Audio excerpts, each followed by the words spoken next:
Yo les comentaba que uno de los temas también importante que tiene el código es el tema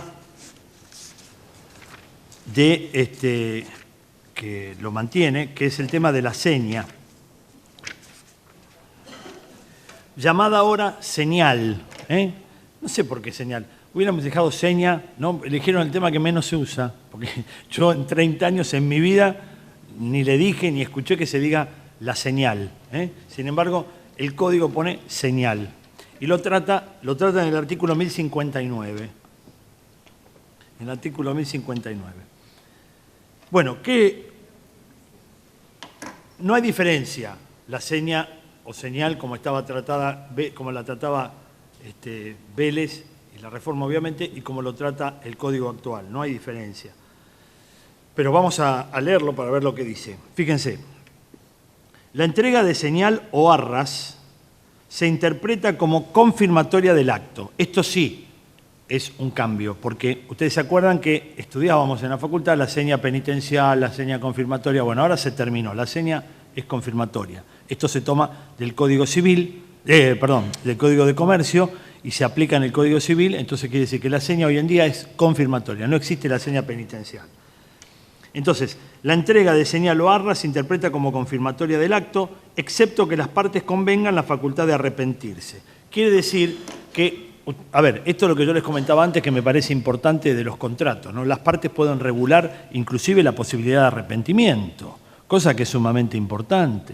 Por eso, la seña es algo que se puede pactar extra contrato. No hace falta hacer un contrato para hacer una seña. La seña de por sí, a ver, cuando yo voy al restaurante, supongamos que, qué sé yo, la próxima vez que me invitan, tomen nota, la próxima vez que me invitan, nos vamos todos a cenar juntos, ¿sí? Entonces, ¿ustedes qué van a hacer? Como somos 30, 40, 50, lo que fuera, van a ir a un restaurante a hacer una seña, porque ustedes lo que quieren es asegurarse que cuando caigamos los 50 no nos quedemos sin comida. Y nosotros queremos que cuando lleguemos los 50 tengamos comida. Entonces queremos asegurar el cumplimiento de esa obligación. Esto no es un contrato. No es un contrato. Estamos en unas preliminares. Entonces, ¿qué hacemos? Vamos casualmente, porque la seña se utiliza para eso. ¿Se utiliza para qué? Para cuando yo quiero reforzar esta obligación que vamos a asumir, este contrato que vamos a formalizar o la cláusula que vamos a cumplir, voy y dejo una seña para que esto pase. Lo mismo pasa en el boleto de compraventa de inmuebles, que tanto se utiliza la figura de la seña, donde también aclaro, porque a veces, bueno, ahora lo vamos a ver, pero esto de por qué se entrega el 30%, en rigor de verdad el código habla del 25%, que el 25% cuando la parte que entregó la seña, entrega el 25%, dice que puede presentarse en el concurso de la persona que recibió la seña. Me puedo presentar, ¿por qué? Porque ya aboné más del 25%. Entonces, a estos efectos es que se habla del 30%. Puede ser cualquier porcentaje, puede ser el 1%, puede ser que no sea un porcentaje, que sea un monto fijo, puede ser una cosa, porque como seña puedo entregar cualquier cosa. Yo podría entregar tranquilamente, no las tengo acá, pero podría agarrar la llave del auto y decirle, mira, te dejo como seña mi auto. ¿Qué es lo que pasa con la seña? ¿No? Esto es lo que, ahora vamos a leer con el código que dice, lo que pasó siempre. A ver, cuando voy a hacer cumplir el contrato, si lo que entregué como seña es de la misma especie de la obligación que voy a cumplir, se toma como pago a cuenta, ¿no? Y si no, él me tiene que devolver la llave del auto y yo le doy la plata de la cena que vamos a consumir. Entonces, dice, reitero porque viene enganchado, la entrega de la señal o arras se interpreta como confirmatoria del acto, excepto que las partes convengan la facultad de arrepentirse. En tal caso, quien entregó la señal la pierde en beneficio de la otra y quien la recibió debe restituirla doblada. Esto también es otro tema importante, el tema de la restitución doblada. El código ahora dice doblada. Antes Vélez no decía doblada, se interpretaba doblado, pero Vélez lo que decía era otro tanto de su valor, que había que devolver otro tanto de su valor. El otro tanto de su valor había que pactarlo. Porque yo pregunto, ¿cuál es el otro tanto de su valor de este aparatito? Entonces había que pactarlo, porque todo el mundo pensaba doblado porque era plata. Pero como yo puedo entregar como seña cualquier cosa, Esto para mí puede tener un valor afectivo distinto al que tiene para Marcelo. Entonces, ¿qué pasa? Él me va a decir, bueno, ¿y cuánto es el otro tanto de su valor? Y había que pactarlo, podía ser un 10% más, 10.000 pesos más, lo que fuera, había que pactarlo. Ahora no, el código zanja esta situación y dice, señores, es doblado. Lo que recibiste lo tenés que devolver doblado, si hay arrepentimiento. Muy bien. Por supuesto que el hecho de arrepentirse lo que permite es que se desista del negocio. Como no estamos en un contrato, esto es importante aclararlo, como no estoy en un contrato, fíjense ustedes, ¿no? Cuando yo entrego una seña y establecemos la facultad de arrepentirse, el arrepentimiento, como no es un contrato, no significa incumplimiento del contrato. Porque no hay contrato. Esta es la prueba que no hay contrato. Entonces, lo que yo estoy pactando es eso, que te puedas arrepentir. Y estamos estableciendo cuál es el daño provocado por el arrepentimiento y cuál es la indemnización provocada por el arrepentimiento. La indemnización es perder lo que entregué o recibir el doble de lo que entregué. ¿Sí? Entonces, es muy interesante la figura de la seña, analizarla en profundidad. Yo siempre recomiendo, hay un libro del doctor Gastaldi muy bueno, Gastaldi y Centanaro, que hablan de la seña, un libro interesantísimo, chiquito, muy ágil para su lectura y la recomiendo efusivamente, ¿no? Tema de seña, bien. Otro tema. Vamos rápido porque ya nos queda poco tiempo. Pero bueno, a mí lo que me interesaba era, aunque sea un pantallazo general, pero que podamos ver todos los temas y después ustedes lo puedan estudiar en profundidad como se merece cada una de estas circunstancias, ¿no? Nosotros decíamos que los efectos propios de los contratos onerosos, decíamos que son dos, que es la evicción y los vicios redimitorios. Entonces el código esto lo agrupa todos hablando de la obligación de saneamiento. Y en su artículo 1033 empieza a tratar este tema hablando de quiénes son los sujetos responsables. Y dice, están obligados al saneamiento. Primero, el transmitente de bienes a título oneroso. Segundo, esto es la demostración de que es un efecto propio de un contrato oneroso. En un contrato gratuito no prosperaría nunca la evicción, salvo que las partes lo pacten. Quiere decir, cuando hablamos de un efecto propio, estamos hablando que es un efecto natural del contrato, lo tiene per se, salvo que las partes, ustedes saben cómo es, la evicción la puedo quitar, la puedo ampliar o la puedo disminuir por convenio de partes. Ahora, si el contrato nada dice, en los contratos onerosos automáticamente la responsabilidad por evicción aparece, aunque las partes no lo pacten. Entonces, son obligados el que transmite bienes a título oneroso, quien ha dividido bienes con otros, porque eso se toma como un acto oneroso, sus respectivos antecesores si han efectuado la correspondiente transferencia a título oneroso. Por eso acá, y nosotros recomendamos efusivamente, yo algo comenté, recomendamos a los escribanos efusivamente, ahora es obligatorio, antes no lo era, con el código, es obligatorio para el escribano el estudio de títulos. El estudio de títulos apunta concretamente al problema de la evicción. Esto de analizar la documentación durante 20 años, no es para ir a revisar al colega si se equivocó o no se equivocó. Si se equivocó, porque nadie lo está haciendo con intención. Esto es, por supuesto.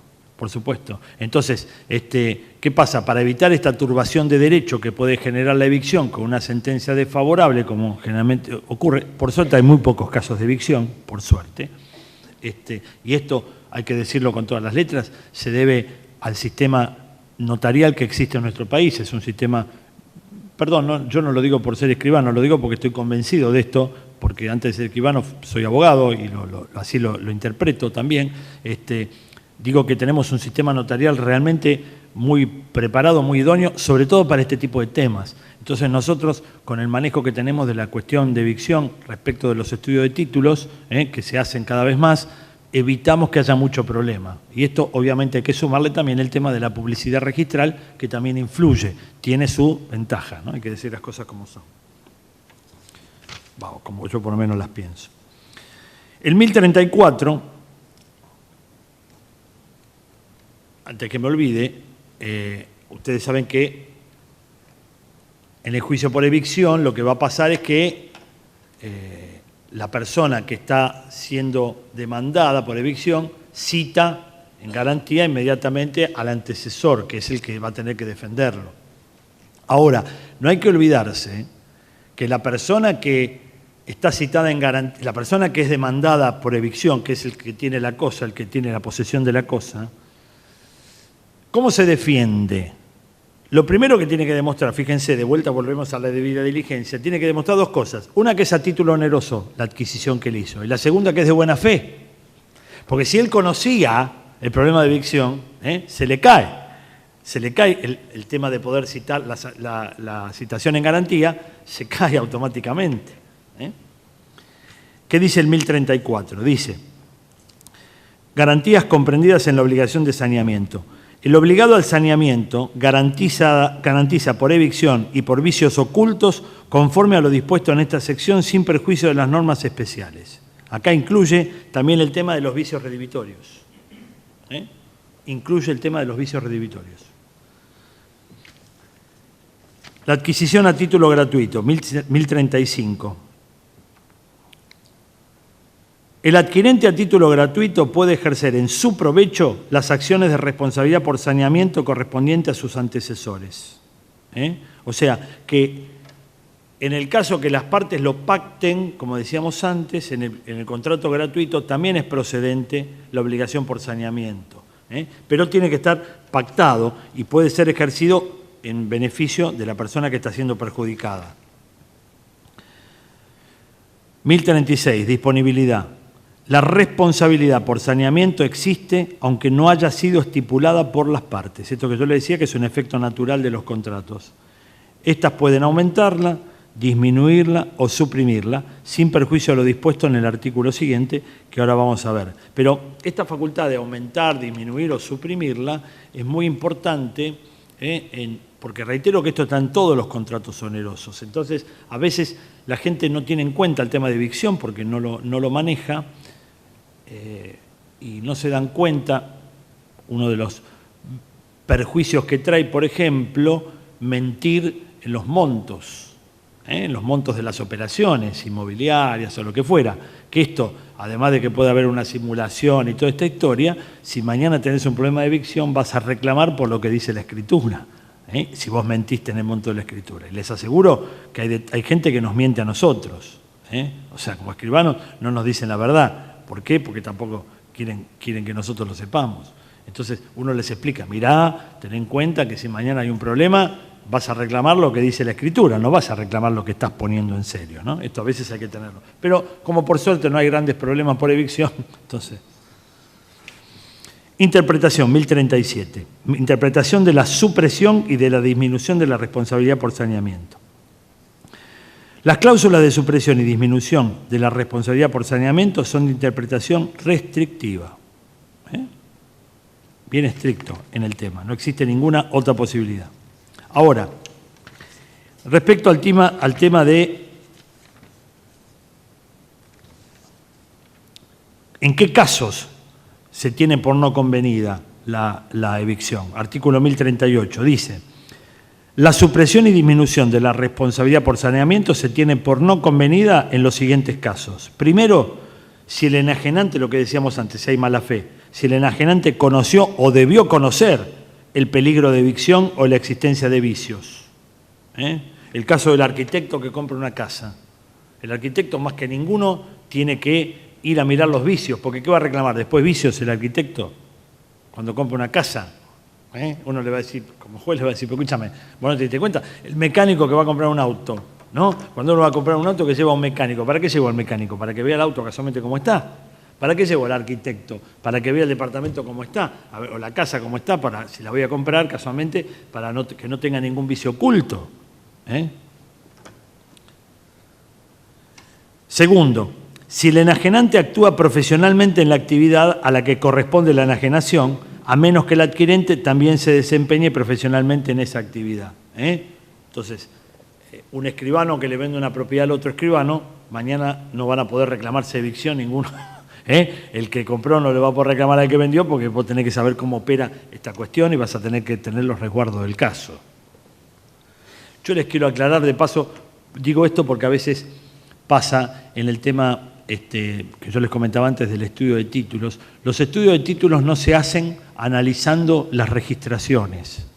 Yo les aclaro esto, porque mucha gente piensa que el estudio de títulos es pedir un informe al registro de la propiedad inmueble y leer el folio real, leer el folio del inmueble, a ver cómo son los antecedentes. ¿Por qué esto no sirve para hacer un estudio de títulos? Es indicativo, pero primero porque lo que importa es el derecho cartular.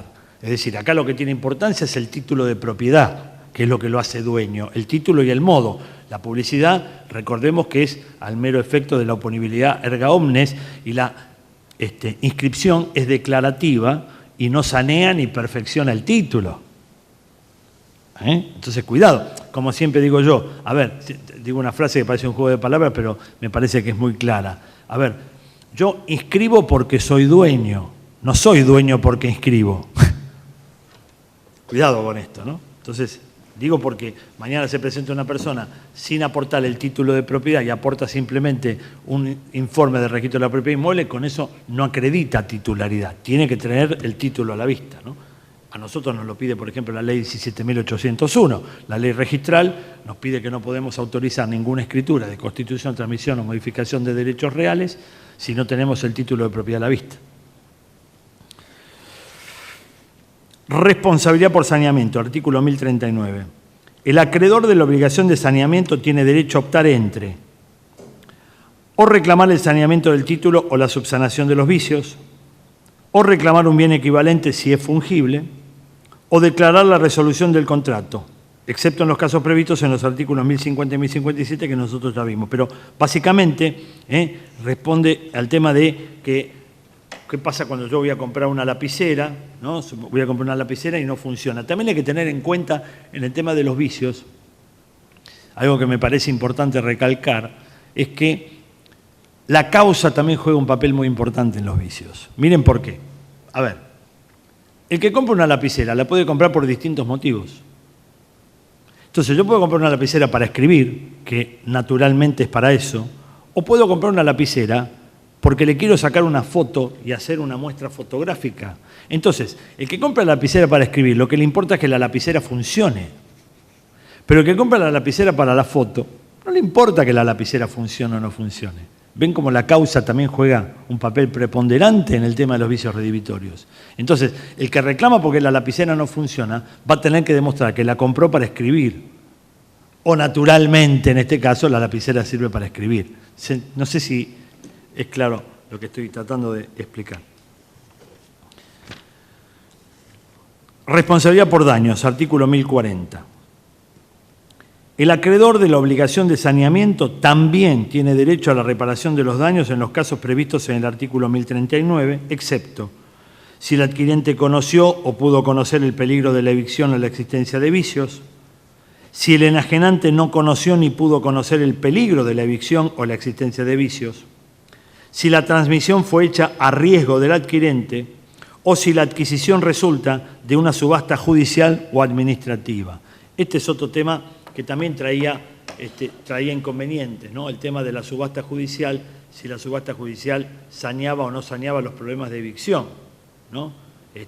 Bueno, ahora con esto pareciera ser que ya no va a haber más discusión al respecto. La exención de responsabilidad por daños prevista en los incisos A y B no puede invocarse por el enajenante que actúa profesionalmente en la actividad, lo mismo que antes, a la que corresponde la enajenación, a menos que el adquirente también se desempeñe profesionalmente en esa actividad. Salteo algunas cosas para no perder tiempo y poder ir, porque ya, aunque parezca mentira, nos queda poco tiempo. ¿Qué pasa con la responsabilidad por evicción? A ver, el contenido de la responsabilidad por evicción, dice el 1044. La responsabilidad por evicción asegura la existencia y la legitimidad del derecho transmitido y se extiende a, primero, toda turbación de derecho, total o parcial, que recae sobre el bien por causa anterior o contemporánea a la adquisición. Esto es igual que el artículo de Vélez que hablaba sobre el tema de evicción. Vélez decía, habrá evicción, en virtud de sentencia, y seguía explicando cómo era. Es exactamente lo que dice acá. Fíjense, La evicción es una turbación de derecho, no es una turbación de hecho, es una turbación de derecho, total o parcial. Por eso se requiere que haya una sentencia. No alcanza con el mero hecho de ir a turbar, porque eso no es una turbación de derecho, es una turbación de hecho. Entonces, dice, toda turbación de derecho, total o parcial, que recae sobre el bien por causa anterior o contemporánea a la adquisición. No es un tema menor, o sea, tiene que ser anterior a que yo lo haya adquirido, no puede ser posterior. Y los reclamos de estoy hablando del nacimiento de la causa de la evicción, no cuando aparece la evicción. Los reclamos de terceros fundados en derechos resultantes de la propiedad intelectual o industrial, excepto si el enajenante se ajustó a especificaciones suministradas por el adquirente. Antes no se contemplaba en el Código, sí se contemplaba jurisprudencialmente y doctrinariamente el tema de la evicción en los derechos de propiedad intelectual. Ahora lo plasma especialmente el Código.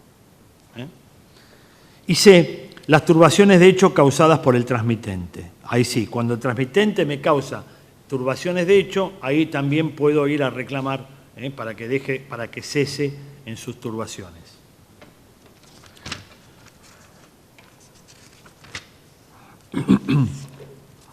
Me salté un artículo, acá está.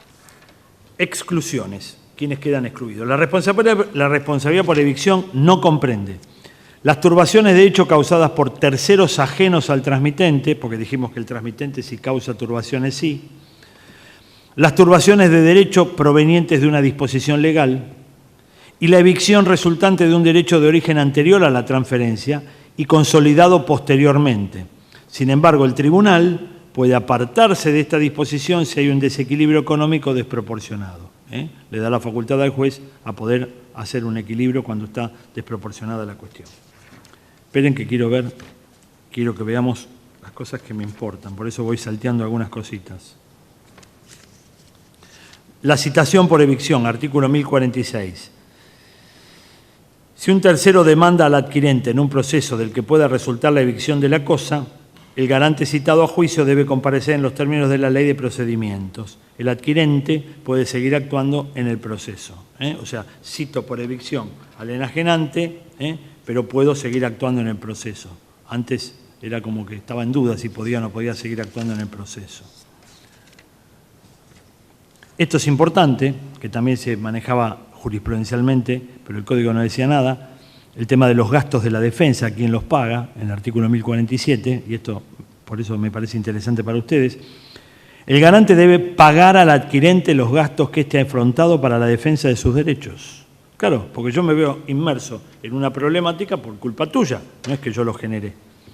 Sin embargo, el adquirente no puede cobrarlos ni efectuar ningún otro reclamo si no citó al garante del proceso, esta negligencia de no citar en garantía al transmitente hace que el titular de la cosa pierda la posibilidad de defenderse y en consecuencia va a tener que pagar los gastos. Citó al garante y aunque éste se allanó, continuó con la defensa y fue vencido. Si yo lo cito al garante, pero igual sigo en el juicio, me quedo en el juicio y pierdo, bueno, voy a tener que pagar. Entonces lo que corresponde acá ¿qué es cito en garantía y me voy, porque el que tiene que defenderme es el otro. Después, si yo pierdo el juicio, yo soy el adquirente de buena fe al título oneroso, si yo pierdo el juicio, después reclamaré los daños y perjuicios correspondientes. Muy bien. Vamos a vicios ocultos. ¿Qué hora es? Por favor. Ah, mira vos. Bueno, no, llegamos bien. Bien. Responsabilidad por vicios ocultos, artículo 1051. Dice, contenido de la responsabilidad por vicios ocultos. La responsabilidad por defectos ocultos se extiende a los defectos no comprendidos en las exclusiones del artículo 1053, que ahora vamos a ver, los vicios redivitorios, considerándose tales los defectos que hacen a la cosa impropia para su destino, por razones estructurales o funcionales, o que disminuyen su utilidad a tal extremo que de haberlos conocido el adquirente no lo habría adquirido o su contraprestación hubiera sido significativamente menor. Fíjense las características que tiene el vicio redivitorio. Ya tengo la garganta que no me da más. Fíjense que dice, El vicio tiene que ser un defecto oculto, que tenga la gravedad suficiente para que haga la cosa impropia para su destino. Esto es muy importante, ya sea por razones estructurales o funcionales, y que disminuye su utilidad. Que de haberlas conocido o no lo compro, o pago menos.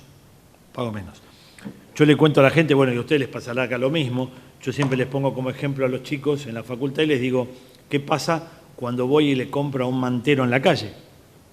¿Qué pasa si compro un DVD para ver una película este fin de semana al mantero en la calle y llego a mi casa y el DVD no funciona? Y vuelvo a reclamarle, ¿qué me va a decir? Y vos no me compraste algo trucho. ¿Qué querés que funcione? ¿Vos querés que encima ande? No le voy a poder reclamar, obviamente.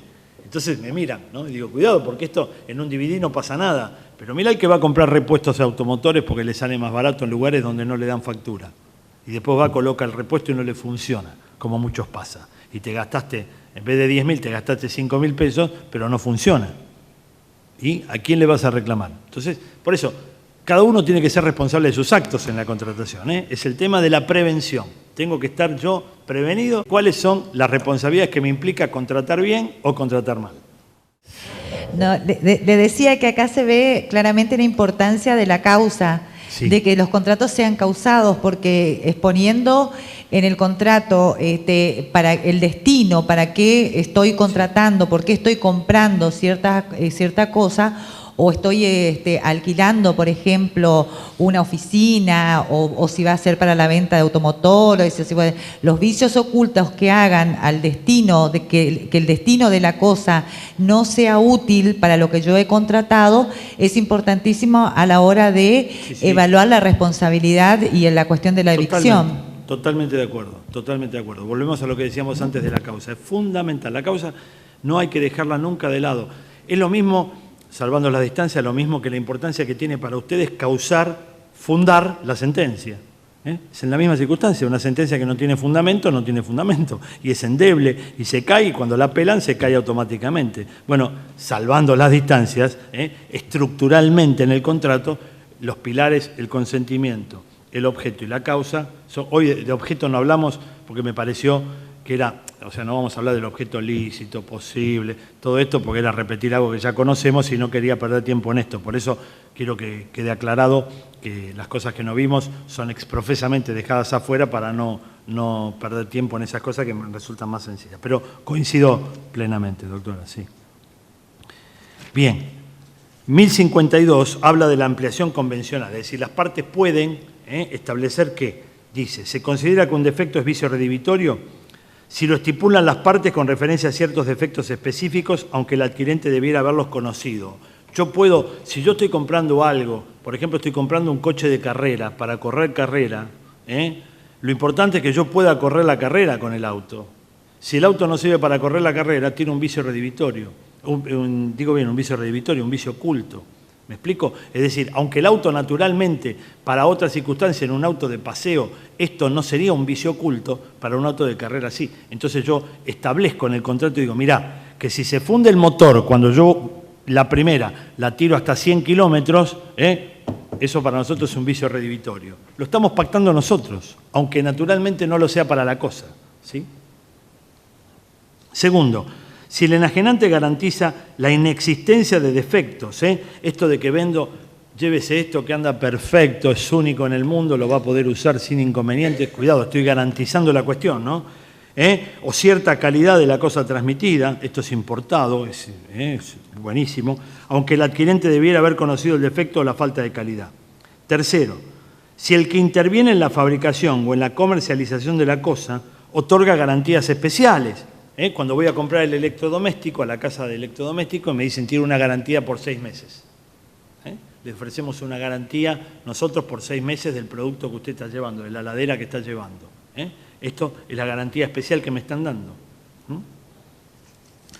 Sin embargo, excepto estipulación en contrario, el adquirente puede optar por ejercer los derechos resultantes de la garantía conforme a los términos en que fue otorgada. Y el 1053, al que hacía alusión el 1051, habla de las exclusiones y dice, la responsabilidad por defectos ocultos no comprende, o sea, ¿cuándo queda fuera el defecto oculto? ¿Cuándo? Los defectos del bien que el adquirente conoció o debió haber conocido mediante un examen adecuado a las circunstancias del caso al momento de la adquisición, porque este es otro tema a tener en cuenta, excepto que haya hecho reserva expresa respecto de aquellos. Supongamos que yo voy a comprar un auto y voy a ver el auto con un mecánico, pero resulta que no lo puedo ver, el auto, porque llueve torrencialmente y el auto está en la calle. Entonces, el auto me lo llevo igual, pero hago la reserva. Mirá que mañana, cuando deje de llover, o pasado, cuando deje de llover, lo voy a hacer ver por el mecánico. Si tiene algún defecto, te vengo a tocar el timbre. La debida diligencia, de vuelta a la debida diligencia, ¿no? Ser vivo, ¿no? Esto de ser vivo en el buen sentido, Vivo, estoy hablando de ser diligente, no de avivarse y sobrepasarlo al otro por una avivada, como solemos decir nosotros. Dice, si reviste características especiales de complejidad y la posibilidad de conocer el defecto requiere cierta preparación científica o técnica, para determinar esa posibilidad se aplican los usos del lugar de entrega. A ver, si yo requiero tener, por ejemplo, voy a comprar una casa y resulta que la casa la voy a comprar en la zona del delta, cerca del río, ¿no? Entonces, ¿ustedes le dicen delta también a la zona del río? No. Nosotros allá la zona que está ribereña le decimos el delta, que es toda la zona del Tigre, todo eso, ¿no? Entonces voy a comprar una casa al delta, ¿no? Y por supuesto que las casas del delta van a tener que tener una estructura, un basamento distinto al que tiene el resto de las casas porque están al lado del río. Entonces, ¿qué pasa? Yo técnicamente no lo puedo revisar eso en el momento. Voy a tener que hacer un estudio. Entonces, está bien, en la medida que yo resguarde este derecho. Mirá, yo ahora no lo puedo ver, la casa te la compro, la voy a hacer ver por un ingeniero en suelos, para hacer un ejemplo, y después te diré a ver si esto tiene o no tiene vicios. Siempre la reserva, la importancia de la reserva.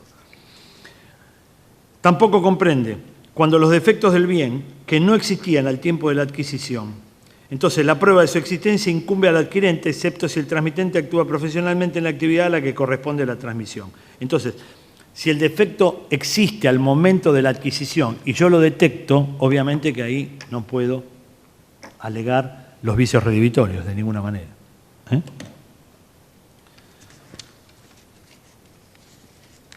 Muy bien.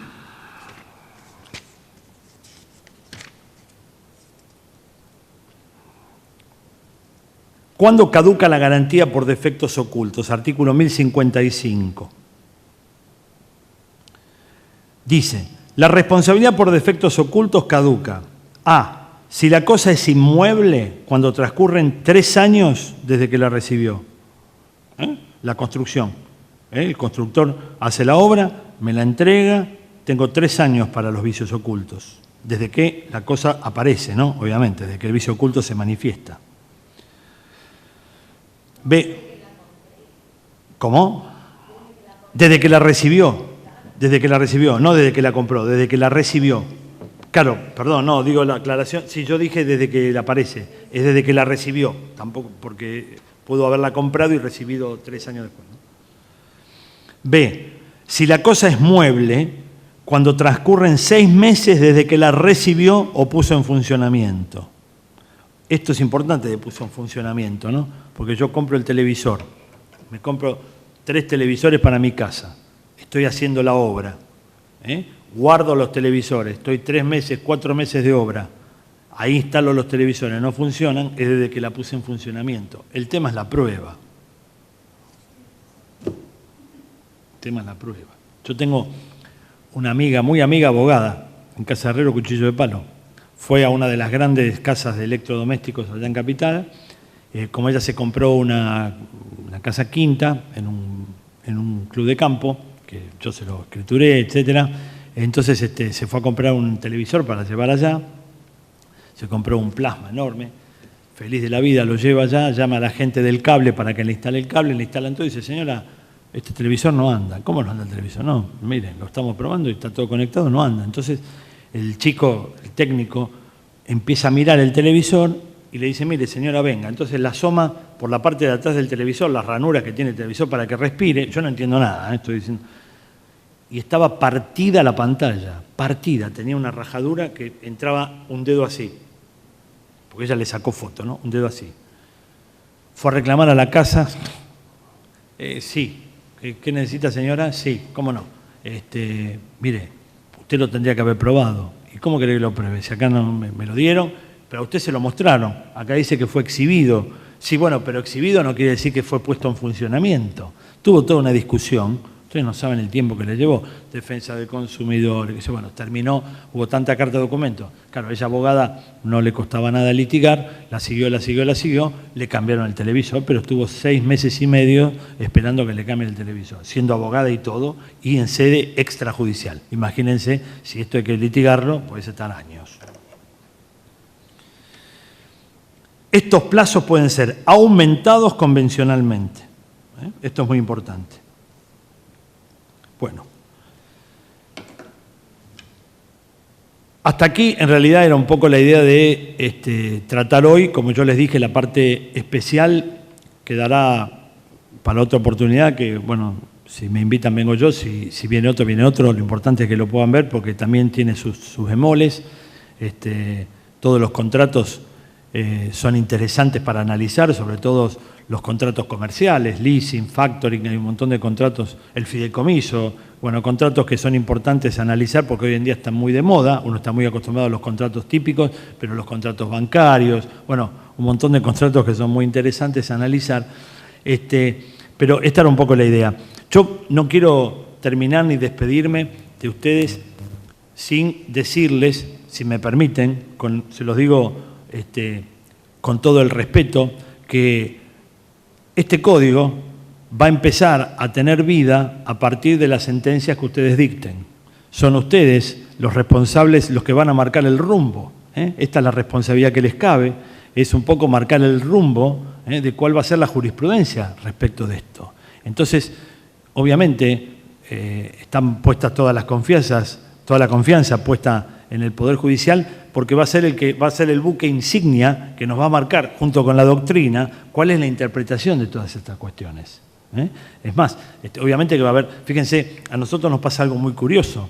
Nosotros en la escribanía, el 1 de agosto, ya hubo gente que vino a hacer cosas que el código permitía. O sea, en la escribanía es donde primero explota el problema de la codificación o cualquier ley que se modifique. Hasta que llegue a tribunales alguna causa de estas, van a pasar unos cuantos, salvo temas de familia, algunas cosas por el estilo, en temas contractuales tienen que pasar un par de anitos para que recién pase. Así que esta responsabilidad, que no es menor, les cabe a ustedes, pero seguramente la van a honrar como siempre lo han hecho, porque, no lo digo por quedar bien, no existe realmente mejor defensa para el ciudadano que un buen juez que lo cuide. Esta es la única forma que tenemos nosotros de poder salir indemne de cuando se quiere ejercer algún derecho en forma indebida.